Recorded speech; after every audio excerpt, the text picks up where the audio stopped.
Olá, YouTube! Hoje eu vim gravar um vídeo de livros porque o cachorro não está latindo e só isso já é suficiente para eu conseguir fazer qualquer coisa. Só que o barulho das motos eu não consigo controlar, né? Na verdade, a gente não consegue controlar quase nada do que a gente acha. Lá vou eu começar devagar. E eu tô lendo muito esse ano, eu li quase 20 livros, a gente tá em junho, eu pensei até fazer um vídeo só no fim do ano, falando de todas as leituras, mas aí ia ficar muito longo. Mas eu tô lendo muita coisa boa, tô feliz que eu tô lendo muito e queria compartilhar com vocês, porque se tem uma coisa que eu ainda quero fazer é incentivar as pessoas a lerem mais, meio que pegar aleatoriamente aqui. Esta filha. Começar por Mau Comportamento. É o único livro que realmente eu não indico, eu quero passar logo. Eu peguei esse livro com um vendedor da livraria, ele me sugeriu porque eu tava comprando algum outro livro e eu conversei com ele mais ou menos os assuntos que eu geralmente gosto de ler. E aí ele me recomendou esse. Pela premissa, realmente pareceria o tipo de livro que eu ia gostar. São contos, né? Mas ele aborda assuntos como prostituição, abuso, drogas, sadomasoquismo, coisas leves. Eu gosto de ler umas coisas meio assim, né? Mas eu achei que esse livro, ele queria transgredir simplesmente pra transgredir, sabe? Queria ser chocante, mas ele não conseguiu, ela no caso, né, a autora, ela não conseguiu se aprofundar em nada. Eu não sei se isso foi uma opção dela de realmente ficar mais no superficial, mas isso não me agradou. As personagens desses contos são sempre mulheres. Acho que tinha tudo pra ser legal, mas eu senti realmente uma falta de uma profundidade. Li esse livro, dei 1 estrela no Goodreads. Eu li 2 livros do Jorge Amado. Esse livro de continho que chama De Como o Mulato Porciúncula Descarregou Seu Defunto. Eu adoro os títulos do Jorge Amado. E Jubiabá. Esse livrinho aqui, eu peguei os 2 no sebo, então eu peguei muito assim aleatoriamente esse aqui. Ele tem várias ilustrações e eu não lembro muito bem.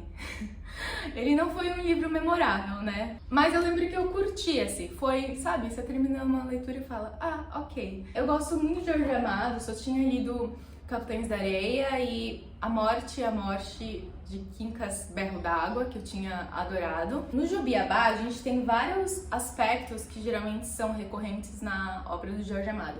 Nesse aqui também aparece essa crítica social, essa figura dos marginalizados que estão à margem da sociedade, e ele transforma essas pessoas em heróis, sabe? Nesse livro aqui a gente tem o Antônio Baduino, ele é um cara preto que vive na Bahia. E ele passa por diversas situações, desde a malandragem da rua, de ficar pedindo esmola, até trabalhar no circo. E ele sempre tá buscando essa liberdade no maior sentido da palavra. Sei bem que ano foi escrito, mas eu acho que a escravidão, posso estar falando merda, né? Porque não tem uma introdução para esse livro nessa edição.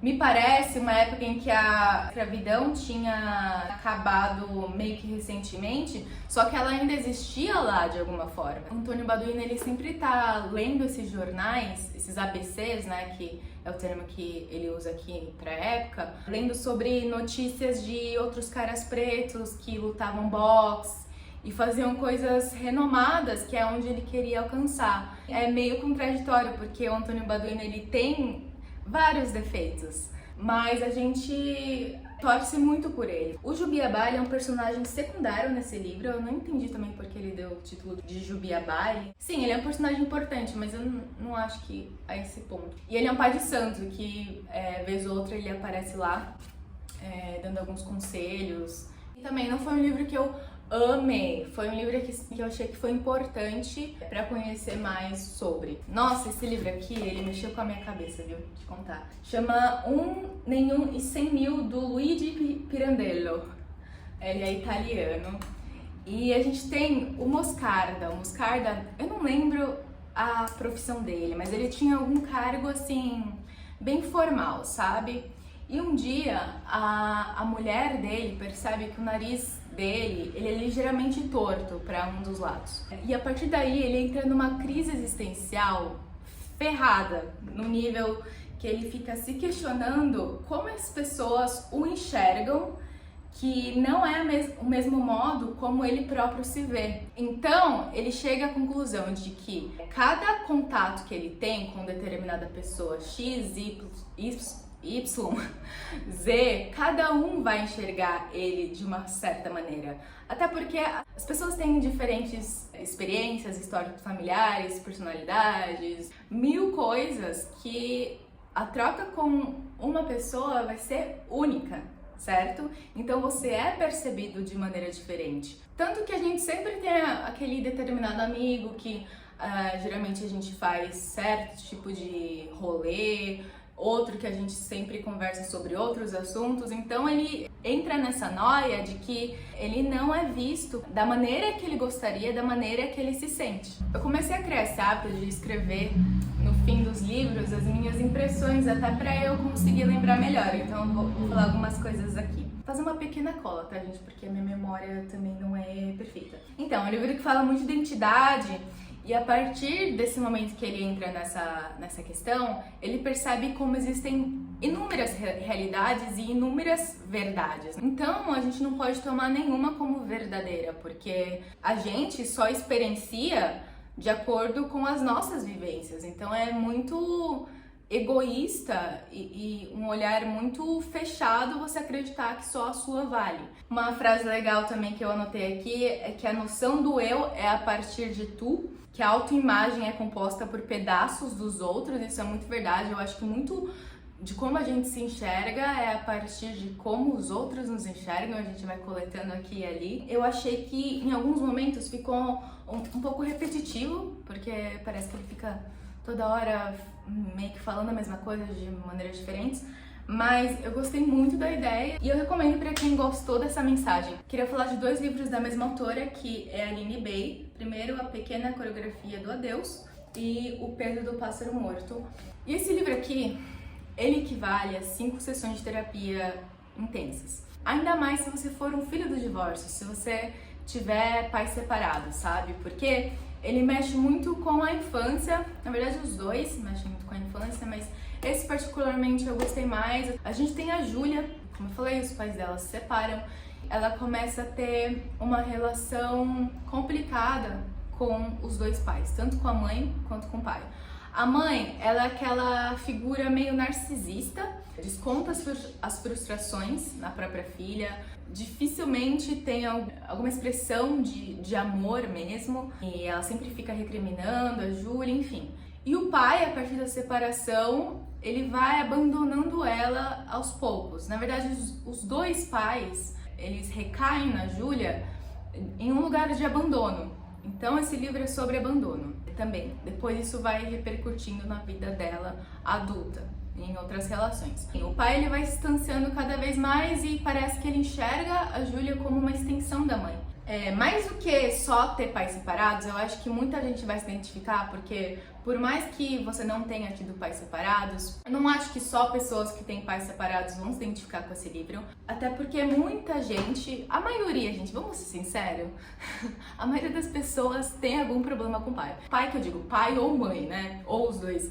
Eu nunca conheci uma pessoa que tivesse uma relação assim 100% resolvida, sem nenhum trauma, sem nenhuma problemática, porque o ser humano é falho, né? E quando a gente começa a ficar mais velho, a gente consegue ver esse lado mais imperfeito dos nossos pais. O que eu queria dizer é que tem muita gente também que tem pais juntos e, de alguma maneira, eles estão ausentes em espírito, né? Então, isso afeta muito o modo como a criança se enxerga e como ela vai buscar afeto. Esse livro, ele é escrito em versos, então lembra muito poesia e ela tem um jogo de palavras assim muito sensível. Eu fiquei apaixonada por esse livro. Tô lendo muitas autoras mulheres nacionais, uma coisa que eu tô muito contente que eu tô descobrindo esse novo universo. E O Peso do Pássaro Morto também fala assim de infância, a gente acompanha a história dessa mulher dos 8 aos 50 anos de idade. Ela não tem nem nome, então ela cai meio que nesse anonimato, que realmente é uma história muito Brasil, né? A gente também tem uma escrita em versos. Ele fala sobre traumas, perdas, Essa personagem, ela desde cedo, ela tem um contato muito direto com a morte. E conforme a história vai evoluindo, ela também se vê em outras situações em que ela perde outras pessoas. E é um livro assim denso, ele é curtinho, mas ele é denso. Tem um episódio no livro em que meio que vai para a segunda parte, eu não posso falar porque é um ponto crucial que vai tomar o rumo do livro, mas é um episódio muito chocante. Um disclaimer que esse livro tem questões de violência psicológica, abuso e tal. Também vai falar de maternidade, mas a maternidade... Uma maternidade difícil, sabe? Não romantizada, até porque diante das circunstâncias que a personagem estava, não tinha como ser leve. Ao mesmo tempo que ela fala muito das causas do trauma dessa personagem específico, a gente vê também como ela vai lidando, vai tentando achar os caminhos para ressignificar o trauma de alguma forma. Eu li As Virgens Suicidas nessa versão linda Pocket. É em inglês, fazia muito tempo que eu não lia nada em inglês. O inglês ele é intermediário. Para quem viu o filme da Sofia Coppola, eu acho que ela interpretou perfeitamente a energia que esse livro me passa, porque tem uma coisa muito da inocência, da sensualidade, do puro, do fresco, sabe? Porque a gente tem as irmãs Lisbon, que elas são pré-adolescentes, algumas adolescentes, acho que são 5 na verdade. Elas têm uma figura meio celestial, porque o livro é narrado através de um grupo de garotos que vive do outro lado da rua, e eles ficam observando elas com um olhar muito assim de magia mesmo, sabe? Porque também eles estão na puberdade, aquela fase em que eles estão se descobrindo sexualmente, mas não tem muito contato com o sexo oposto.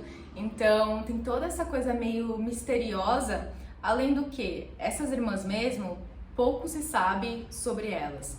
O que se sabe é que elas têm pais. O pai, ele é pastor, não, ele é professor da escola em que todas essas crianças estudam. E a mãe é dona de casa, mas os dois pais, eles são extremamente conservadores religiosos. Eles controlam cada passo dessas meninas. E isso, obviamente, tem impacto nas meninas, né? Logo no começo do livro, a gente tem o suicídio de uma das irmãs, a Cecília. E a partir daí, outros suicídios das irmãs vão acontecendo. Mas entre o primeiro suicídio e o último, assim, muita coisa rola. Não é tão rápido. Então, é mais mesmo os meninos tentando analisar melhor, porque eles escrevem já adultos, né? O jeito que ele escreve é muito elegante, mas ao mesmo tempo é melancólico. E eu até escrevi aqui, se eu fosse fazer uma metáfora com esse livro em uma foto, seria uma rosa meio seca, no escuro, com uma meia luz atravessada, sabe? Que tem essa coisa realmente do tipo... não sei, da morte, da juventude, um filtro meio Tumblr. Então essa é a vibe que o livro me passou. Eu li uma HQ maravilhosa, Fragmentos do Horror, do Junji Ito. São contos também, tem uma parte gráfica incrível. Sério, olha isso, como uma pessoa consegue pensar assim? Fora a capa mesmo, que é uma referência ao Grito, aquele quadro expressionista. E os japoneses, eles sabem fazer histórias de horror, gente, porque eles mexem com o nosso psicológico. Não é um horror óbvio, é um horror meio lenda urbana. A qualidade das histórias, além dos desenhos, é incrível. Por exemplo, tem um dos contos aqui, eu vou falar bem por cima mesmo, de um cara em que uma mulher prega uma maldição nele, em que ele tem a cabeça descolada do corpo. Então toda hora ele tem que ficar segurando assim. E essa maldição, ela deu meio que por um motivo. Ele fez uma coisa visto de maneira cristã, ele pecou, né? E, enfim, recomendo muito. Eu quero ler Uzumaki também, que me recomendaram do mesmo autor. Clarice Lispector, Uma Aprendizagem, um livro dos prazeres. Eu não sei se vale muito ficar falando da história, porque como todo livro da Clarice, a história em si é o de menos, é mais como ela percebe a vida, né? A Clarice tem isso, de ter pensamentos em que ela coloca de ponta cabeça, revira, corta, lambe, cospe, engole. Mas nessa história a gente tem a Lori é uma mulher que a gente vê que ela tem boas condições financeiras. E de novo, a figura da empregada doméstica aparece aqui, assim como a cartomante. Para quem conhece Clarice, é muito frequente ela ir para essas personagens. A Clarice tem muito isso da sabedoria não instrumentalizada, né? A sabedoria que você não adquire nas escolas. A Lori, ela é uma mulher que ela só sabe viver através da dor e não do prazer. Então, o tempo inteiro ela tá angustiada porque ela fica muito na cabeça dela, algumas crises de ansiedade. Fico pensando, acho que a Clarice tinha alguma coisa com ansiedade, porque não é possível. E ela conhece o Ulisses. O Ulisses, ele é um professor de filosofia, então a partir daí a gente entende mais ou menos como o livro vai andar, né, nesses papos assim muito filosóficos. Ele vai ajudando ela ao caminho de ser, seja lá o que isso significa. E aos poucos, assim, a gente vai vendo a evolução dessa personagem em se permitir. Então, foi muito bom esse contato com a Clarice, mas eu vou confessar também que eu fiquei um pouco, talvez seja cansada, não sei, eu li muita coisa dela, então às vezes eu acho que acaba sendo um pouco repetitivo pra mim, mas nada supera a Clarice Lispector. Eu talvez dê um tempo mesmo pra conhecer outras coisas, como por exemplo, Freud. Engraçado, né? Porque a Clarice ela é pura psicanálise, mas aqui Freud a gente tá falando de uma escrita realmente técnica, até porque ele é o pai da psicanálise. Eu tô muito interessada em conhecer mais sobre esse assunto, porque eu acho que sempre teve muito a ver comigo, só que eu não conseguia dar um nome pra essa minha curiosidade pra esse assunto. Esse livro chama Mal-Estar na Civilização, é um livro super curtinho, eu queria ler alguma coisa dele pra ter alguma ideia da escrita, do que ele fala. E aqui ele vai meio que estudar sobre essa busca eterna por felicidade do ser humano e o medo do sofrimento. Mas ele não fica só focado nisso, ele vai para outros assuntos, do tipo, ele fala alguns termos, né, que são dos estudos de Freud, eles acabam sendo recorrentes. Por exemplo, o narcisismo, a libido, a transferência de libido, porque libido ele fala de um jeito que não é somente sexual, mas sim, também é bastante sexual, né? As pessoas falam que Freud só fala de sexo, é verdade, quer dizer, que só justifica as coisas com sexo, é verdade, mas também não é bem assim. Esse instinto da libido que ele fala é que a gente acaba, às vezes, transferindo isso para outras coisas, que podem se tornar neuroses. Por exemplo, se você come demais, ele fala que isso pode ser uma transferência de libido, ou se você faz tudo muito por excesso e por aquele prazer imediato, sabe? Ele também fala sobre ego, sobre prazer, religião, ele mete pau na religião. Tem alguns pontos aqui que eu achei muito interessantes que eu queria passar rapidamente. Primeiro é que ele fala que todo ser humano é bissexual. O segundo é que a agressividade ela é inerente ao homem, ou seja, todos nós temos essa parte agressiva de violência, só que por conta da ética, por conta da moral, a gente acaba tendo que reprimir isso e isso acaba virando culpa, acaba virando um outro sentimento também que não é legal. E ele faz também uma relação entre, como é que ele fala? Entre o instinto de morte e a sexualidade. Sadomasoquismo, o sadismo, eles estão muito atrelados a essa ideia de autodestruição. Tem algumas ideias que realmente não envelheceram bem, né? As pessoas falam que Freud às vezes é ultrapassado e hoje eu consegui entender alguma coisa ou outra. Sim, tem uma coisa machista, uns pensamentos assim que não... Pra mim, né, quem sou eu pra discordar dele, mas pra mim não fazem realmente sentido, mas também a gente tem que entender a época em que foi escrito, enfim, e realmente assim tem muitas coisas que só são aceitas hoje no campo da psicanálise por conta desse cara, né? Aí eu vou falar do livro que provavelmente eu mais recomendo aqui, que foi um dos que mais me marcaram, que é O Curso do Amor, desse escritor que ele é suíço. Ele vai falar do relacionamento conjugal, amoroso, de um casal hétero, e ele aborda desde assim dos primeiros encontros até a paixão, o namoro, o casamento, as dificuldades, as brigas, os filhos, como tudo isso vai mudando, como o amor realmente vai se transformando, né? Ele analisa, né? Porque a história vai acontecendo e aqui e ali a gente tem algumas alguns trechos que ele insere sobre aquela determinada situação e como ele enxerga e como poderia ter sido remanejado se cada um soubesse das suas reais angústias. De novo, também vai muito para a infância, né? De como o nosso apego na infância vai refletindo na nossa vida adulta e às vezes a gente espera alguma coisa por certos padrões que a gente estava acostumado quando criança. Ele fala isso de uma maneira muito realista e não idealizada do amor romântico. Então, logo no começo do livro, ele fala uma frase que eu acho que vocês vão conseguir entender bem de como o resto do livro acaba indo. Vai entender que o amor só dura quando não somos fiéis às suas sedutoras ambições iniciais e que, para ter um relacionamento duradouro, precisará abrir mão dos sentimentos que desde o início levaram a amar. Precisará aprender que o amor é mais habilidade do que entusiasmo. Então, assim, essa frase realmente me marcou, porque, né, a gente vive num mundo em que relacionamento sempre foi, né, mas relacionamento é muito difícil, né? E essa paixão inicial, que é o motivo que vocês geralmente ficam juntos, isso vai se transformando. E vira uma coisa mesmo, vira um job. Amor é um job também, gente, a longo prazo. Ele também fala muito da vida sexual, como fica desafiadora, ainda mais depois dos filhos, depois do casamento, de como o olhar sobre o outro acaba mudando e que realmente precisa de muita paciência e autoconhecimento para os relacionamentos durarem, né? Que é uma escolha, né? Esse sentimento de paixão. Uma hora ele passa, mas eu acho que o amor também vira outra coisa muito, muito bonita. A Kirsten e o Rabi, eles têm personalidades muito diferentes, né? Além da criação, blá blá blá. E ele fala que tem 2 tipos de apego para quem teve alguma dificuldade com os pais na infância, que é o apego ansioso e o apego evitante.